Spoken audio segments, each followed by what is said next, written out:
What if I told you that discovering your strengths could actually lead you to walk away from something you're deeply passionate about? That understanding what you're truly brilliant at might mean letting go of a dream you've been building for years. Today, I'm sharing with you why I'm closing down Authentic Connections Podcast Network at the end of 2025.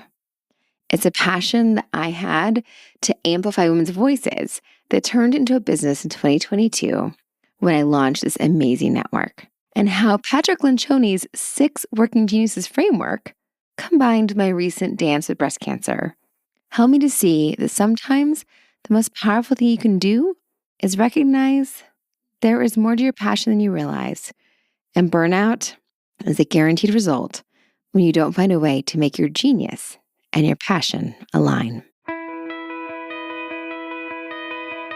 Welcome to The Grit Show, where our focus is growth on purpose.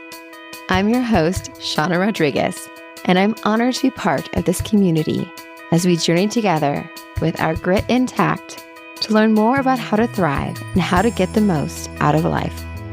It means a lot that you are here today. As you listen, I encourage you to think of who may appreciate the tidbits of knowledge we are sharing and to take a moment to pass this along to them. Everyone appreciates a friend that thinks of them, and these conversations are meant to be shared and to spark even more connections. I'm sure it's come across in some of my podcast episodes that I was working pretty hard and had some pretty long days before my cancer diagnosis. And a lot of it was me bargaining that I was a business owner. It was the first 2 years of my business. It was going to take a long time to build things, and it was just necessary. So I put in the effort, and I cared deeply about the work that I was doing. I was passionate about amplifying women's voices. I cared about all the podcasts in my network and getting these messages out. If you've listened to any of the podcasts, you know this. The fire inside her, the work being done by enduring grief. If you were here when we had the ones with Boots Knighton around heart patients, each of the podcasts that came onto the network, each of the women I worked with, they were spectacular.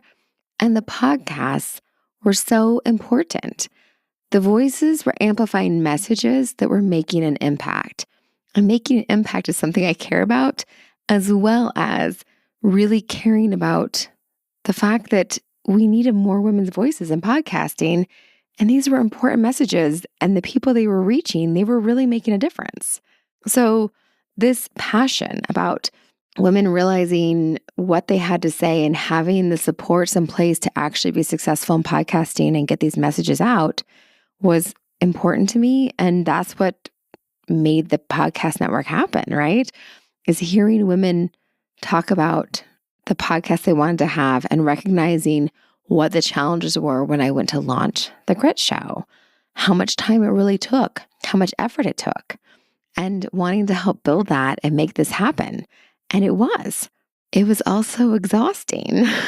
And I took lots of different measures and lots of evaluation of different ways of aligning things and doing things to make it different, but it was still taking an enormous amount of time, an enormous amount of effort to make this happen. And I couldn't quite figure out why it was taking so much and just thinking it was part of the process. I hired people, I had editors, I had virtual assistants that were helping with different elements of things. And I kept trying and kept going. I was increasing prices, moving the metrics of how the money came in and doing different things to make it happen, and kept thinking, I just need to scale. I just need to scale. And then once it scaled, I could back off and it would work differently. Or once I hired one more position and I'd hire a position, that person would leave. And the stress was real, but the passion was real, but it was exhausting me. And as you may know, in January, things shifted for me. In January, when I was diagnosed with breast cancer, my priorities had to shift, and I had to figure out how I could make things work with my podcast network without working those long days. I kept up those long days for far longer than I should have, leading up to my surgery in April. And part of that was training somebody that could be an operations manager, so to speak, and largely do the work I've been doing. And my hope was that that would take a big chunk of the stress off of my plate and allow me to be able to focus on the parts that I loved, which comes into play with us learning a little more about the 6 working geniuses, because the model from Patrick Lencioni is part of what helped me to recognize what parts of the podcast network were stressful for me, which is interesting because I've taken lots of different tests. I'm about self-awareness and learning, and we've had lots of great people on this podcast that have taught us about self-awareness and learning. And what I gained from that was really informative in helping me to learn my next steps. So we're going to get to that, a little bit more about that framework in a second. But the biggest thing was that me having cancer was an opportunity for what I could learn from it, what I could grow through it. And the conversations we've had about this, I hope that's what you've taken from it, that it's what you grow through, not just what you go through. And the time where I couldn't do more, the time that I had to scale back, made me really learn what had the most impact, what things I could still do that were powerful and can make change happen that would take less from me and drain less from me. And it was very poignant that when I was in Mexico in January, it was the first time I ever heard of the 6 working geniuses. And I read the book, I took the test, I ate it all up. I consumed it all very quickly with everything else going on in my world because it really resonated with me. And part of what the 6 working geniuses is this framework for the work.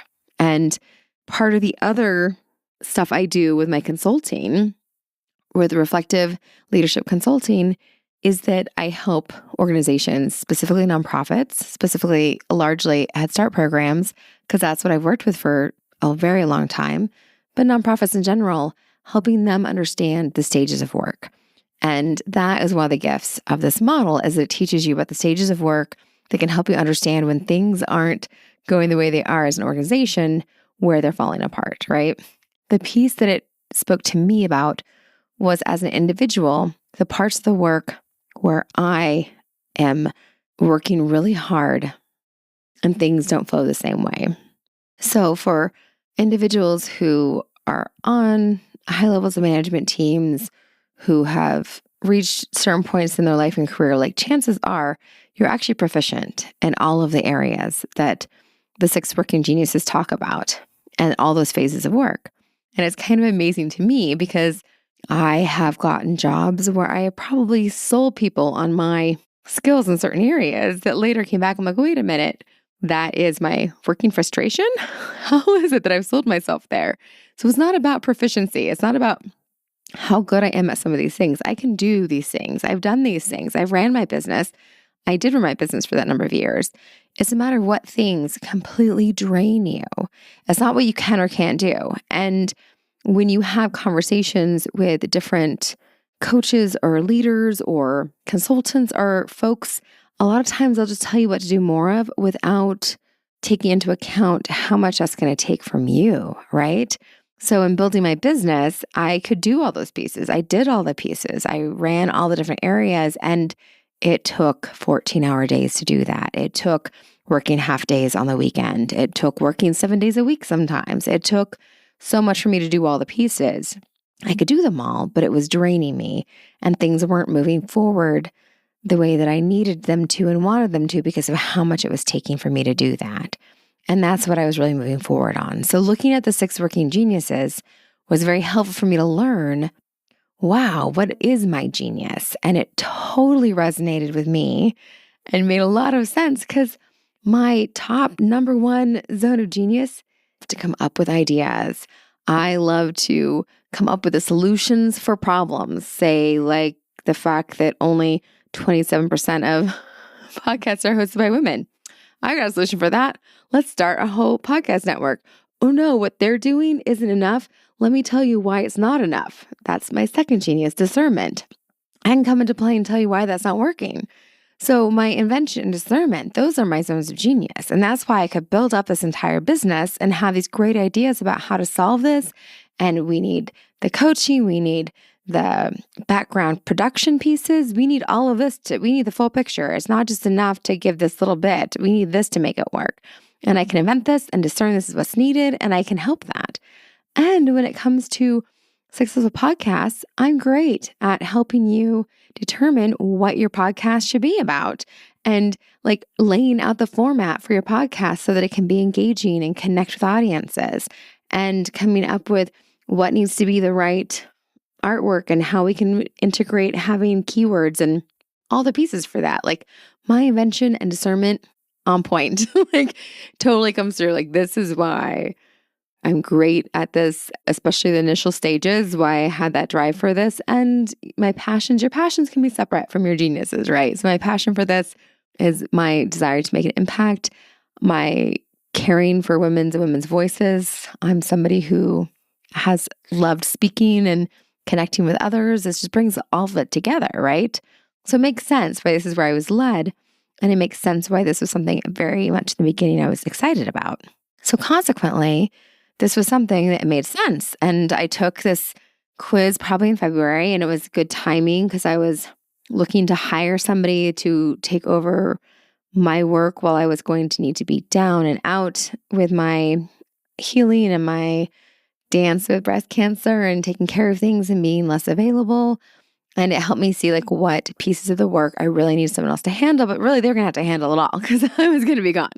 So it helped me see like when I came back, what I'd want to come back to.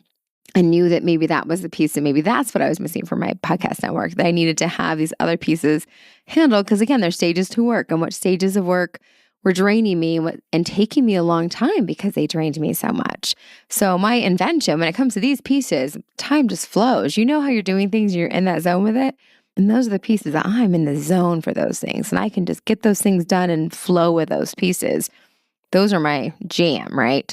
And the rest of the work is what gums up and takes me longer and is harder for me to push through. And I have to really force myself to work on and get my motivation on. But those pieces I can jam with. So I need somebody else that can do the other pieces that it's harder for me to push through and get accomplished and get taken care of. So that was my plan, and thinking like when I came back to be ready for that and all those pieces. And so I set out, hired somebody, was training them, still working my really long days, still doing all the pieces, getting it done. And interestingly, when my surgery took place, there is a piece of my work that a lot of times we don't talk very much about.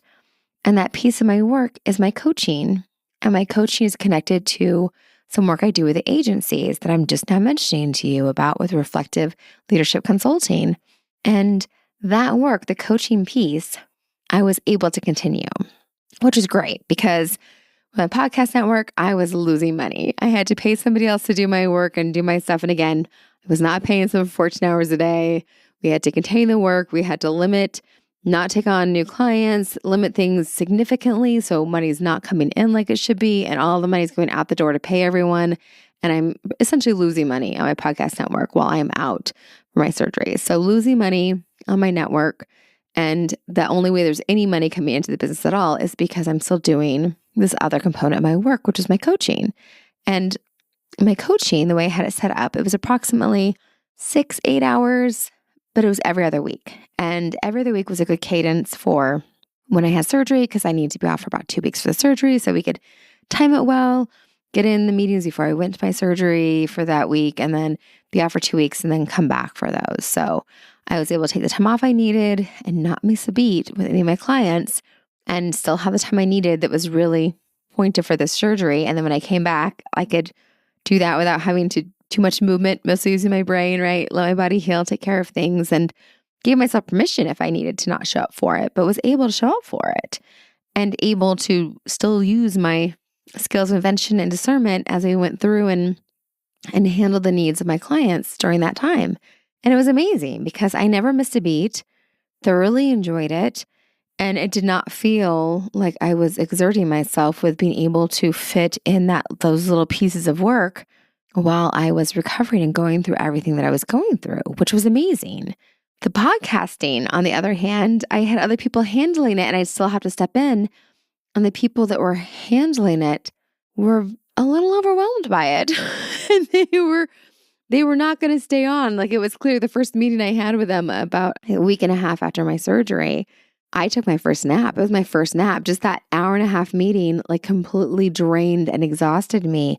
And it was so clear to me that my work with my podcast network wasn't using my geniuses. I wasn't on the phone with my podcast clients doing invention and discerning and building up their podcasts. I was in the minutia. I was in the other end of things, which was the tenacity, the finishing, the taking care of all the fine little details, and the galvanizing, which galvanizing is like, the motivating, getting things done, bringing people together type of thing. But it was the two of them together. I was having to be tenacious about other people's work and motivating other people to get their work done and directing their work and taking care of those pieces. And the two of those together is like my kryptonite, and was completely exhausting because I can, it takes effort to get me motivated to get things done, to motivate myself. But then when I have to motivate others, and I can do my fine work, my fine tooth, coming through little detail finishing work for me, but then my finishing work for other people's stuff, like other people's details, and motivating them and taking care of the details, those are my two frustrations. Those are things that drain me more than anything. And then I have the two other that are right in the middle. The two other ones I have in the middle, one's called enablement, and the other one is called wonder, which is actually like the other side of invention, so to speak, for that early phase when you're figuring things out, that's kind of the questions that lead to the invention. And those are two things that I can do those no problem. Like the enablement is like supporting the work getting done and getting work done for other people and getting it taken care of. And those two things, like, I can flow with. And that's kind of the concept I love about the 6 working geniuses, is that when you're doing your genius zone, like, you want to be doing that like 60% of the time, like, because you're in your zone, you can keep doing that. You can keep doing that. But once your middle competencies like take up so much of your time, you can't get genius zone, then you enjoy it a little bit less and it takes more effort to get it done. And it's a little bit more of a burden.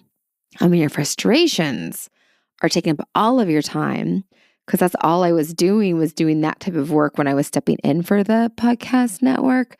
It was positively exhausting, and there was no invention, no discernment. It was all just galvanizing and tenacity for what I had to step in and take care of. And it was exhausting and burning me out. And that's when it all made so much more sense why my podcast network had become something other than what I started.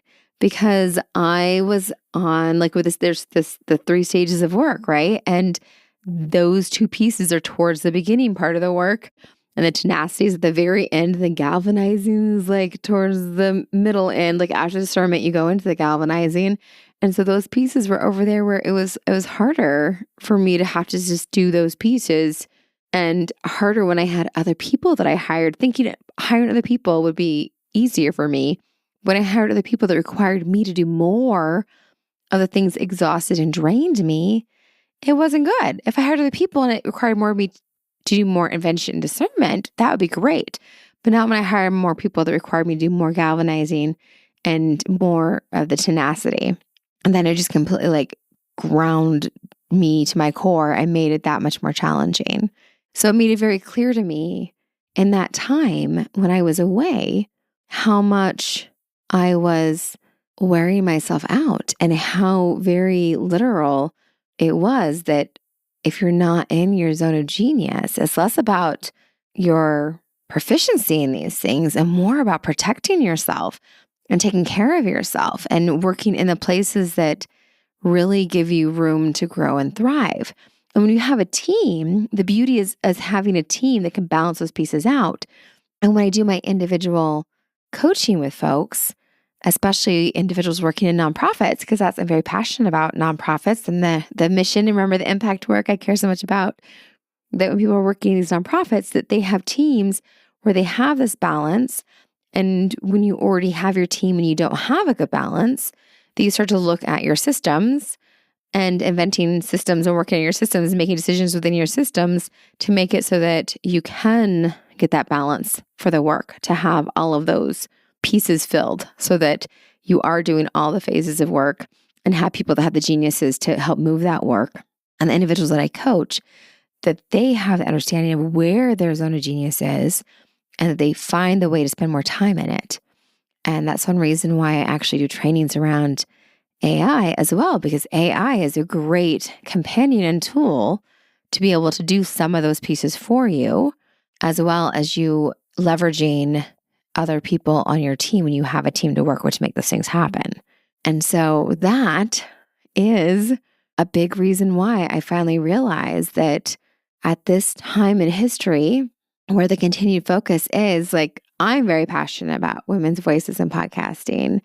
And if I had enormous grant, I could make this happen, right? I could hire the people that would be in the different places so that I could do my piece and not completely burn myself out. But with this many years in and the amount of money and effort I've already put into this and the money I've hemorrhaged and lost from the time that I was out that like went into keeping this business going, that's not really an option to keep doing that, right? And that instead I need to like take a look at where I'm having the most impact, and because the impact was biggest, right? As much as, I have this passion about women's voices, impact is that root thing for me. And that we're all about asking the questions that get us to the deeper layers. And that's the deepest layer for me, is making an impact. And my chosen way for the impact with the podcast network was to increase women's voices in podcasting and impact the way that they can then have this larger impact in the world by getting those out there. And so consequently, to kind of pull that back, because on one hand, I'm very excited that as I went and looked for statistics today, like part of me was hopeful that maybe things changed without me being able to make as much of an impact as I wanted to. But in fact, we do have the fact that female listeners for podcasting has tripled since 2015. So it was 15% of monthly podcast listenership was women, and it's 45% in 2025. And if you add the video component, that becomes 52%. So there's actually very exciting to see that.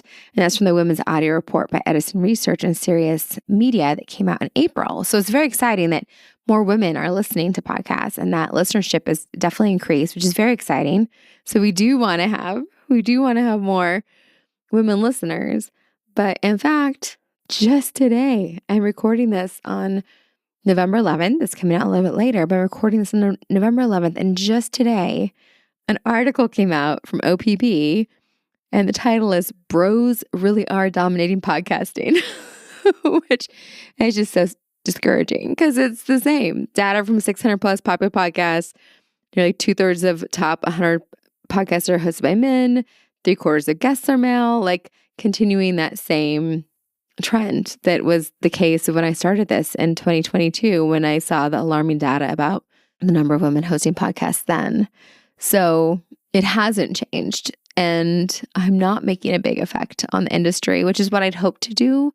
And that just shows you that I'm getting stuck because of what I'm able to contribute, because I am getting burnt out, even with the number of hours and the time I'm putting into it.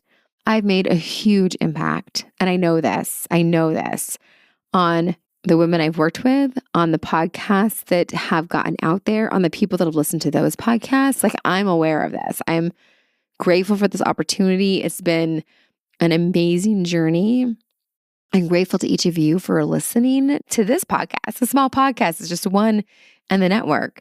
And right now we still have these amazing women and these amazing voices, and some of which may not have started if not for the fact that there was this podcast network to support them and get this out there.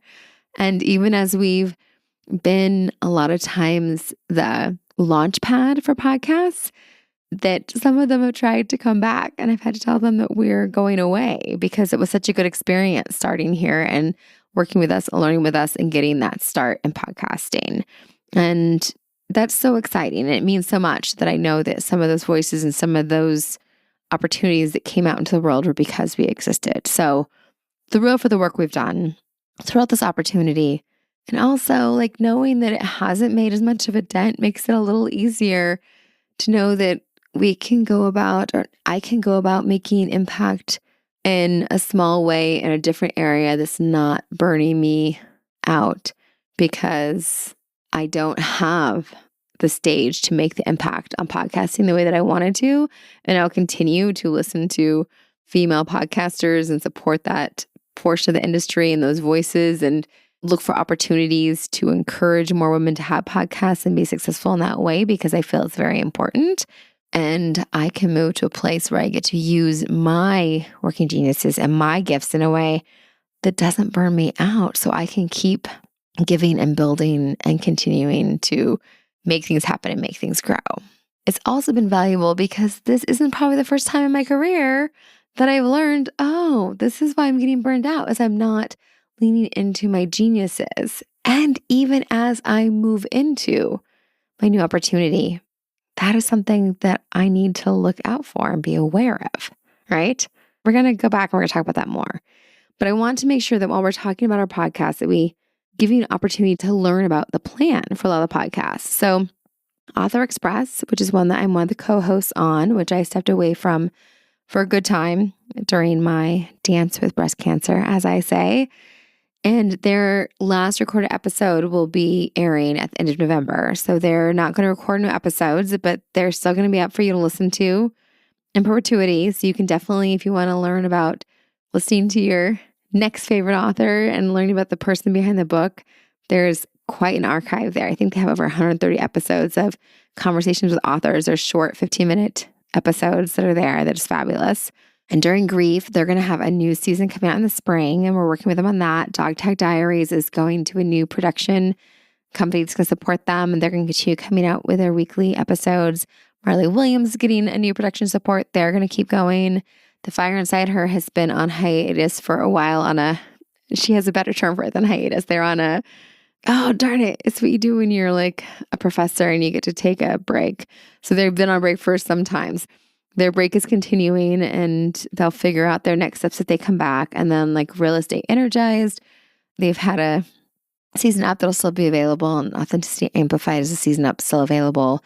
And all the other great ones that we've launched, like Business Misfits, Black Writers Therapy, Boots Knighton's podcast, which I always forget the new name for that one, but I think it's Heart Surgery, Open Heart Surgery with Boots Knighton, I think it is now. Like they've all like found homes, and they're all still readily available to you where they're currently at. So you can keep listening to all of them. The one we have with Stacy and the Circus, that I should remember the name of it, but all of those fabulous ones we've helped to launch, they're all still out there and available in their new homes, because you've done a lot of helping folks to launch. So these things are still going to be available to you. The RSS feed is unchanged, and it's just the production and the supports, and then having the master page and us pushing things out on social media, and all the background stuff is what's going to shift for them versus that. So they're still going to be going in the right direction. And then I get to be moving in the right direction as well, which is where the whole point of this is that alignment between your genius and your purpose, and my genius and my purpose of that impact piece, right? And I was already telling you that my coaching, when I was on leave, I was still able to do that, which is so exciting, and recognizing how much of that was, in fact, the gift of invention and discernment. And being able to continue to do that is what I get to do going forward, right?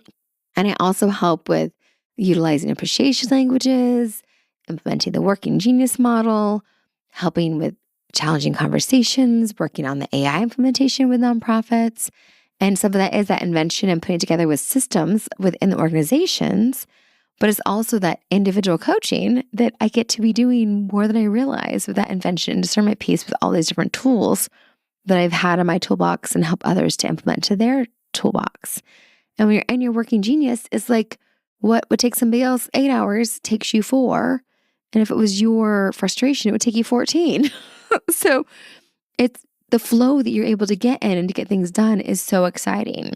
The challenge is that as I build this up more, and as I have other consultants I'm working with, that I don't go into the weeds, that I don't go into those places where I need to galvanize others, where I need to do this finishing tenacity piece, or that I don't pay attention and that I make sure there's systems in place that I can invent, because invention is one of mine.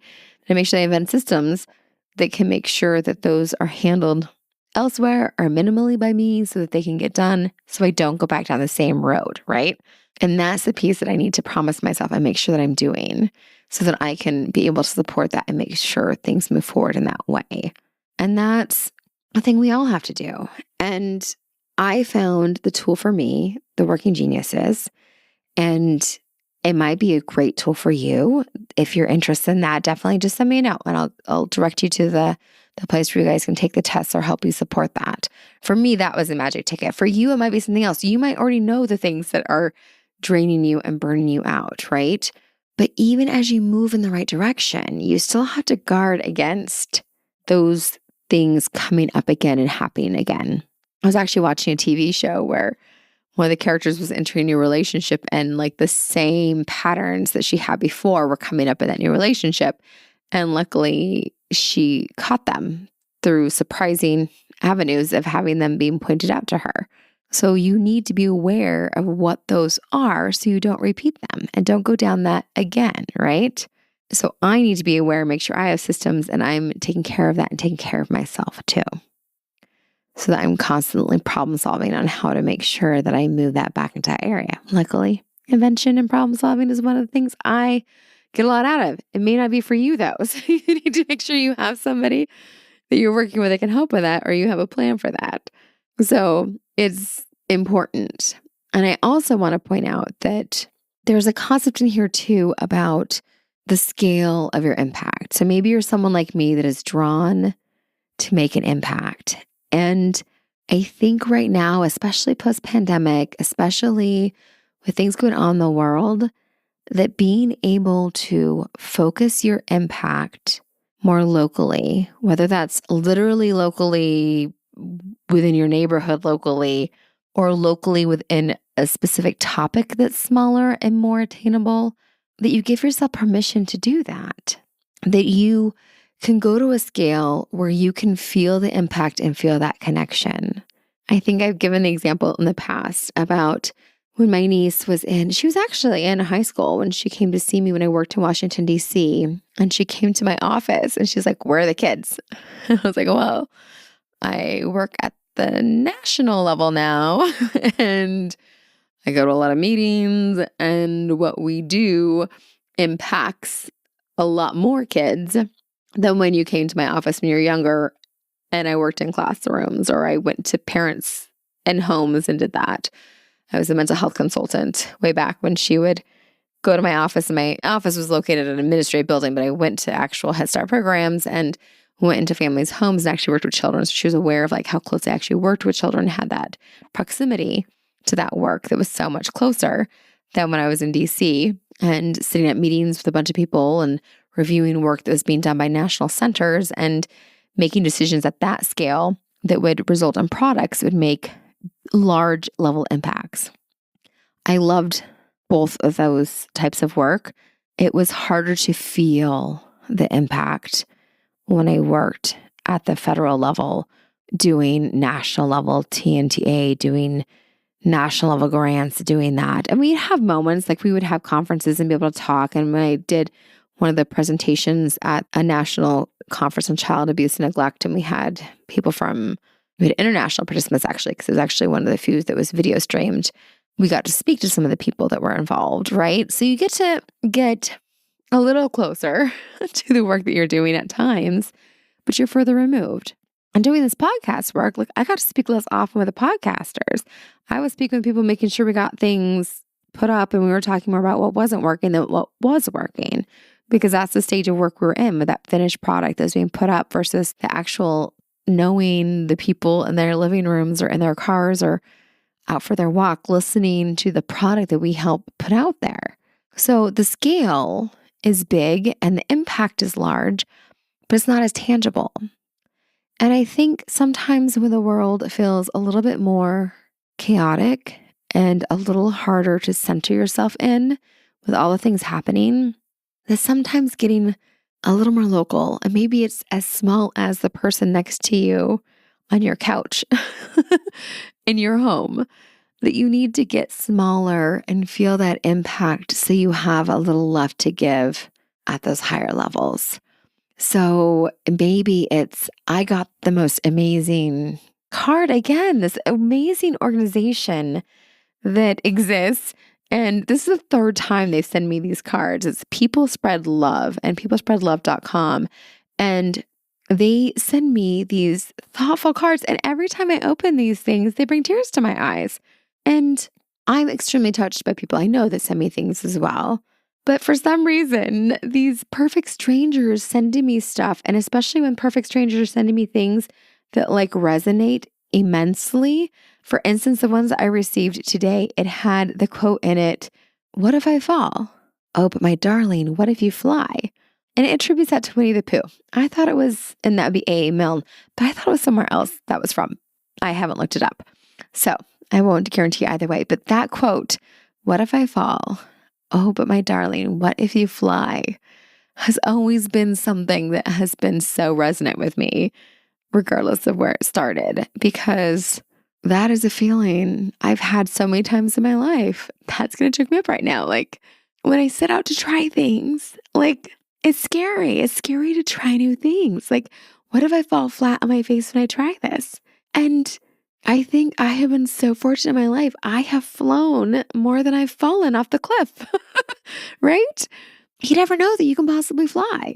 And I love that quote. And I love that a complete stranger sent that to me. So those are the type of things that, like, when the world seems like it's crazy around us, burning around us, everything feels like it's nonsensical around us, that joining a group that writes cards to strangers and sitting with people that you know in your community and writing cards to strangers might be a really great place to start, to feel that connection on a small local level that's having an impact, but you can feel that connection locally to then have a more global impact, even though it's small. Like, I'm sure this seems very small to be sending cards like this, but for instance, this card and this person just got put out in a podcast and went to even more people. And those ripples are important, and we need more of those ripples in the world.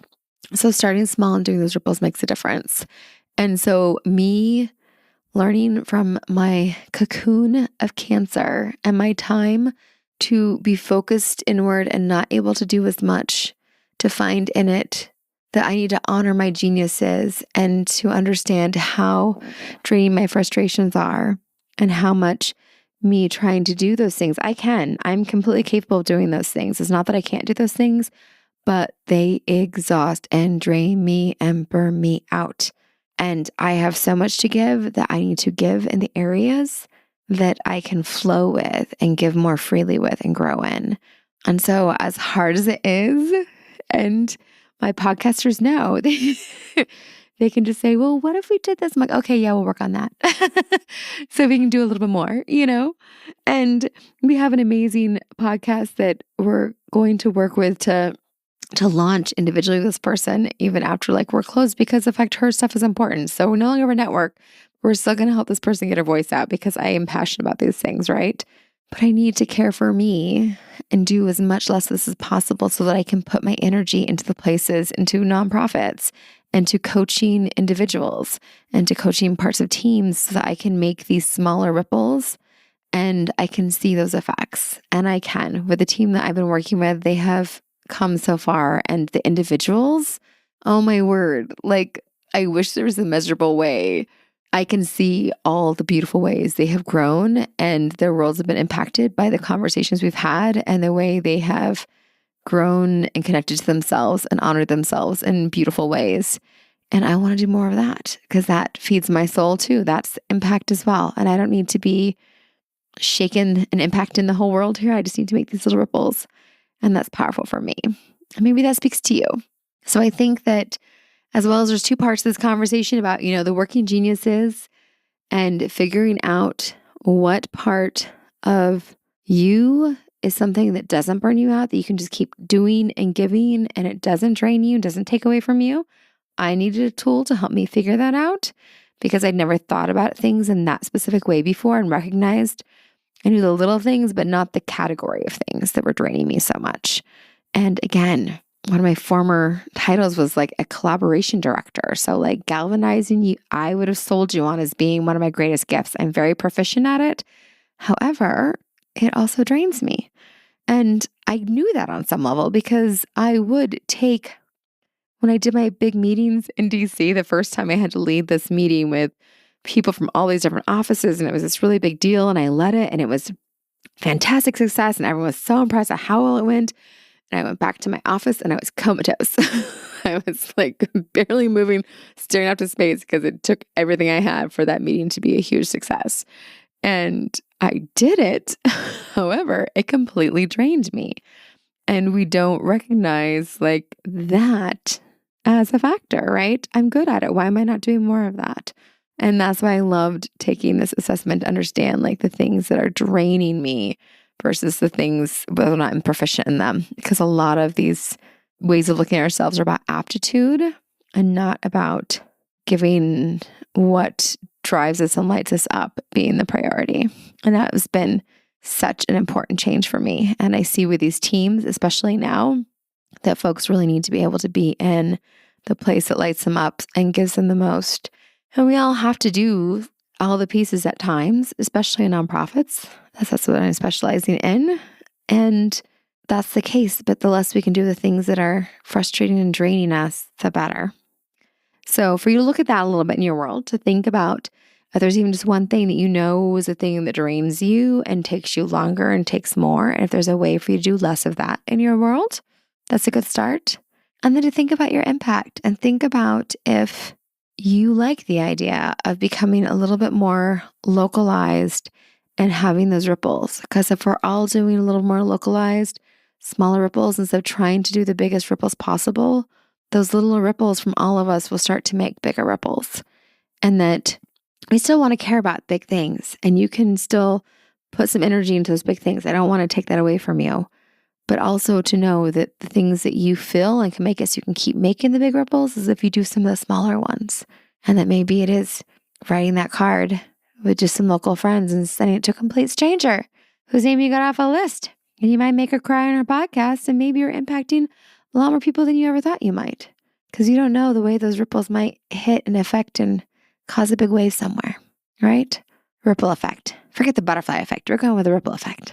I'm so glad you're here. And I hope this is powerful for you.